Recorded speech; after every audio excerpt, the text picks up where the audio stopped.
అందరికీ నమస్కారం. మీడియా మిత్రులకి నా యొక్క ప్రత్యేక ధన్యవాదాలు. నేను రమేష్ బాబు, చిత్తూరు పార్లమెంటు నియోజకవర్గ డిసిసి ప్రెసిడెంటు.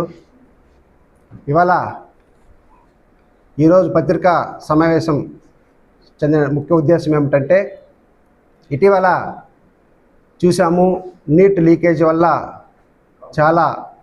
చాలామంది విద్యార్థులు, ప్రతిభావంతులైనటువంటి అనేక వేల మంది విద్యార్థులు ఈరోజు వారి యొక్క భవిష్యత్తు చాలా దారుణమైనటువంటి పరిస్థితి నెలకొన్నది. ఎందుకంటే నీటే కాదు, జేఈ పరీక్షలైనా, యూపీపీఎస్సీ అయినా, ఏపీపీఎస్సీ అయినా, ఆర్ఆర్బీ అయినా, ప్రతి ఒక్క కాంపిటేటివ్ ఎగ్జామ్ కూడా గత 10-12 సంవత్సరాలుగా ప్రశ్నాపత్రాల్లో లీక్ అవ్వడము, అనేక అవకతవకలు జరగడము మనము చూస్తూ ఉన్నాము.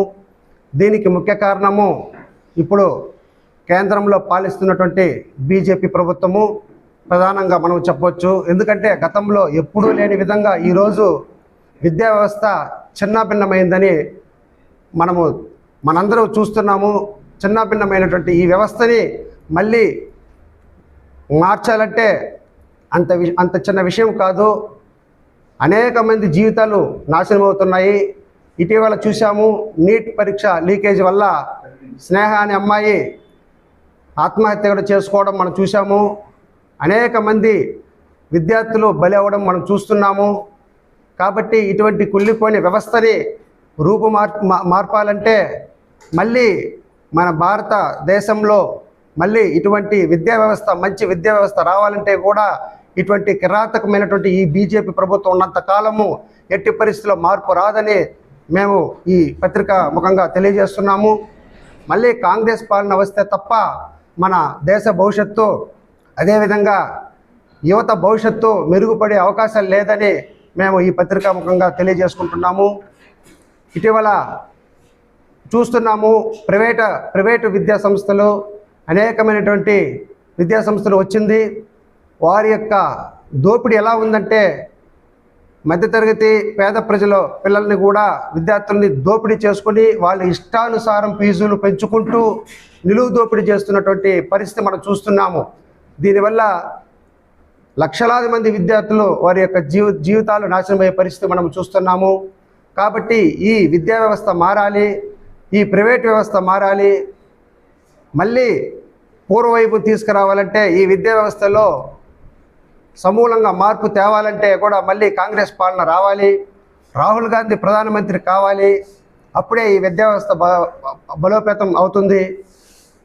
కాబట్టి పత్రికాముఖంగా మేము యువతకు కూడా చెబుతున్నాము, విద్యావేత్తలకు చెబుతున్నాము, దేశ ప్రజలందరికీ మేము విన్నవించుకుంటున్నాము. మళ్ళీ మన భారతదేశం ముందుకు పోవాలంటే, యువత భవిష్యత్తు మెరుగుపడాలంటే ప్రతి ఒక్కరూ కూడా ఆలోచించండి, ప్రతి ఒక్కరూ కలిసి రావాలి. ఇప్పుడు రాహుల్ గాంధీ కాంగ్రెస్ పార్టీ సమక్షంలో ఒక పోరాటాన్ని ప్రారంభించారు. ఈ విద్యా వ్యవస్థ మీద అనేకమైనటువంటి అంచెలంచెల పోరాటాన్ని మేము చేయదలుచుకున్నాము. కాబట్టి ప్రతి ఒక్కరూ కూడా ఈ యజ్ఞానికి చేయి కలిపి ఈ భారతదేశ భవిష్యత్తు కోసము, అదేవిధంగా యువత భవిష్యత్తు కోసము కలిసికట్టుగా రావాలని ప్రతి ఒక్కరిని వేడుకుంటున్నాను. జై కాంగ్రెస్, జై జై కాంగ్రెస్. భారతదేశంలో జరుగుతూ ఉన్న ఎగ్జామ్స్ పైన, స్కాముల పైన భారతదేశ ప్రభుత్వం చేస్తున్న నిర్లక్ష్యం, విద్యార్థుల జీవితాలతో, వాళ్ళ యొక్క భవిష్యత్తుతో దారుణంగా ఆడుకుంటున్న బీజేపీ ప్రభుత్వం.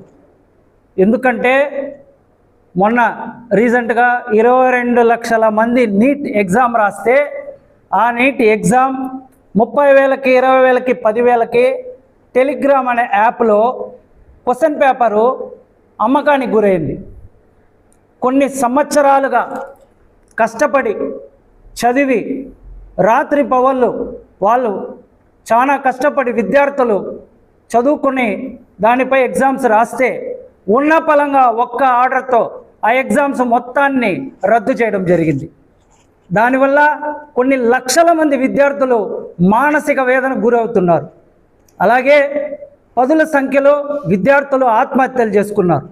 అయినా కూడా ఈ ప్రభుత్వానికి చీమ కుట్టినట్టు కూడా లేదు. మేము కాంగ్రెస్ పార్టీ తరపున గట్టిగా డిమాండ్ చేసేది ఏమంటే భారత విద్యాశాఖ మంత్రి వెంటనే రాజీనామా చేయాలి. మళ్ళీ రీటెస్ట్ పెట్టడానికి నీట్కి మన భారత సైన్యం యొక్క తీసుకున్నారు, భారత సైన్యాన్ని ఉపయోగించుకున్నారు. ఫ్లైట్లలో పేపర్లను తీసుకురావడం జరిగింది.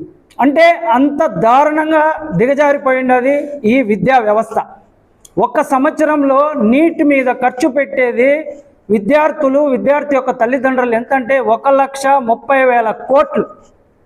అంటే మన భారత ప్రభుత్వము బడ్జెట్లో విద్యకి ఎంతైతే బడ్జెట్ కేటాయిస్తుందో అంత డబ్బులు కేటాయిస్తూ ఉంది వాళ్ళ యొక్క తల్లిదండ్రులు, విద్యార్థులు. కానీ దీన్ని వాళ్ళు నిర్దాక్షిణ్యంగా, నిర్లక్ష్యంగా నడిపి ఇట్లా వందల సంఖ్యలో పేపర్లు లీకేజీలు అయ్యి ఏ ఒక్క ఎగ్జామ్ తీసుకున్నా లీకేజీ లేకుండా జరిగే ఎగ్జామే లేదు భారతదేశంలో. అలాగే భారతదేశంలో జరుగుతూ ఉన్న విద్యా వ్యవస్థ 1000 మంది విద్యార్థులు పట్టభద్రులై బయటికి వస్తూ ఉంటే వాళ్ళకి నిర్దిష్టమైన వాళ్ళకు 12 ఉద్యోగాలు మాత్రమే దొరుకుతూ ఉంది. మిగిలిన 650 మంది దాకా వివిధ రకాలుగా సెల్ఫ్ ఎంప్లాయ్మెంట్ కానీ, గిగ్ వర్కర్లుగా కానీ, ఆటో డ్రైవర్లుగా కానీ ఇలాగ పోతూ ఉన్నారు. కాబట్టి దీని మీద భారత ప్రభుత్వము ఈ NEET exam, JEE exam, CBSE exam మీద కాకుండా ఈ విద్యా వ్యవస్థనే ప్రక్షాళన చేయాలని చెప్పి కోరుకుంటా రాహుల్ గాంధీ గారు దేశవ్యాప్తంగా ఒక ఉద్యమాన్ని స్టార్ట్ చేశారు. ఆ ఉద్యమం పేరే ఛాత్రోంకి గంజ్. దీని ద్వారా కోట రాజస్థాన్లో విద్యార్థులతో ముఖాముఖి కలవడం జరిగింది. అలాగే రాబోయే రోజుల్లో కూడా ఇంకా కూడా మిగిలిన రాష్ట్రాల్లో కూడా రాహుల్ గాంధీ గారు పర్యటించి ఈ విద్యా వ్యవస్థని సమూలంగా మార్చమని పర్యటిస్తూ ఉన్నారు. దీని ద్వారా విద్యార్థులు భవిష్యత్తులో రాబోయే రోజుల్లో స్కిల్ డెవలప్మెంట్ చేసుకోవడం కానీ, లేదా వాళ్ళు ఏఐ ద్వారా రాబోయే తరానికి ఏఐ నేర్చుకోవడం కానీ ఇలాంటివి ప్రవేశపెట్టకుండా భారతదేశము ఇంకా కూడా పాత పద్ధతిలోనే ఈ ఎగ్జామ్స్ని జరిపించి విద్యార్థుల జీవితాలతో ఆడుకోకుండా చూడాలని చెప్పి కోరుకుంటా సెలవు తీసుకుంటున్నాను.